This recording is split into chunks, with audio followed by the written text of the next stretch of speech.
बंधन अधिनियम के खिलाफ नहीं है, आरक्षण के खिलाफ नहीं है, हम खिलाफ है। उसके पीछे इन्होंने जोड़ दिया परिसीमन। तो चुनाव भाजपा पूरी तरीके से हारेगी देश में।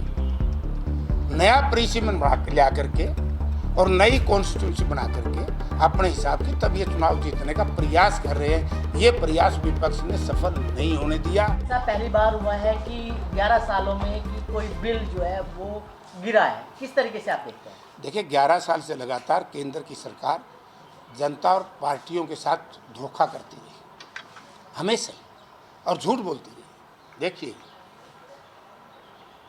डोकलाम, पुलवामा, बेरोजगारों को रोजगार, 15-15 लाख रुपए काले धन आने की बात, किसानों की आय दुगनी करने की बात, कितनी बातें कही।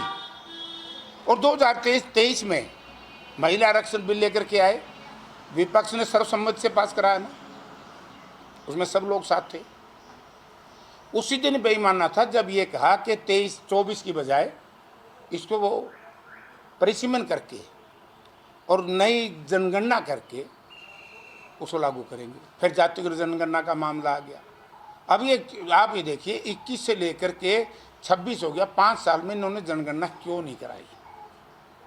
जानबूझ करके नहीं कराई। ये नहीं चाहते कि इस देश का गरीब, इस देश का पिछड़ा, इस देश का किसान राजनीतिक तौर से, आर्थिक तौर से, शिक्षा की दृष्टि से मजबूत हो जाए। तो इसलिए कल जो इनका बिल गिरा, वो बिल हम नारी बंधन अधिनियम के खिलाफ नहीं है, आरक्षण के खिलाफ नहीं है, हम खिलाफ हैं। उसके पीछे इन्होंने जोड़ दिया परिसीमन। और परिसीमन जो हुआ है, असम में हुआ है इनके राज में, और J&K में हुआ है। वहाँ की हालत देख लो कैसे किया है। ये चाहते हैं 29 का चुनाव, 2029 का चुनाव भाजपा पूरी तरीके से हारेगी देश में।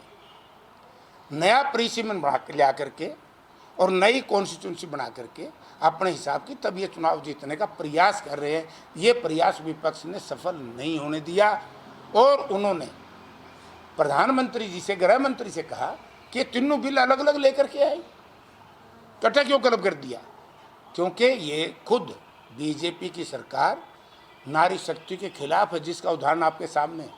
मणिपुर में कितने वर्ष तक मणिपुर जलता रहा, महिलाओं के साथ यौन शोषण करके किस तरीके से नंगे उनको घुमाया गया। हाथरस का किस्सा इस प्रदेश की नारी क्या भूल जाएंगे? दिल्ली का किस्सा इस प्रदेश की नारी क्या भूल जाएंगे? तो हरियाणा में नारियों के साथ क्या हो रहा है? लेकिन ये विपक्ष कह रहा है कि आप विपक्ष को कह रहे हैं कि ये महिला विरोधी है। लगातार बीजेपी के नेताओं के बयान आ रहे हैं। वो तो पता नहीं क्या कहेंगे, झूठ बोलने की आदत है उनको। तो मेरी बात तो में अगर गलत हो तो मुझे बता दो। हम 3 अलग अलग बिल क्यों नहीं लेकर के आइए? इसके साथ क्लब क्यों कर रहे हैं?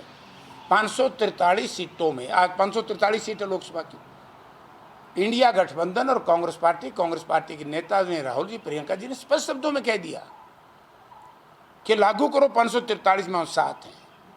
हम महिला आरक्षण के खिलाफ नहीं है कांग्रेस पार्टी, हम नया परिसीमन के खिलाफ है, जिसका जो प्रारूप है वो इन्होंने बिल में नहीं दिखाया। धोखा करने का प्रयास कर रहे हैं, जनता के साथ बेईमानी करने का, प्रजातंत्र को ख़त्म करने का प्रयास कर रहे हैं। इसलिए हम इसके नारी बंधन जो बिल है, हम उसके खिलाफ नहीं थे और ना हैं। 2023 का बिल लेकर के आए, कांग्रेस पार्टी तैयार है, लेकिन परिसीमन अपने हिसाब से नहीं होने देंगे, उसका प्रारूप अलग लेकर के आए। हमसे जुड़े रहने के लिए हमारे YouTube चैनल को सब्सक्राइब करें और नई वीडियो की नोटिफिकेशन के लिए बेल आइकॉन को दबाएं। अगर आप ये वीडियो Facebook पर देख रहे हैं तो लाइक जरूर करें और ज्यादा से ज्यादा शेयर करें। धन्यवाद।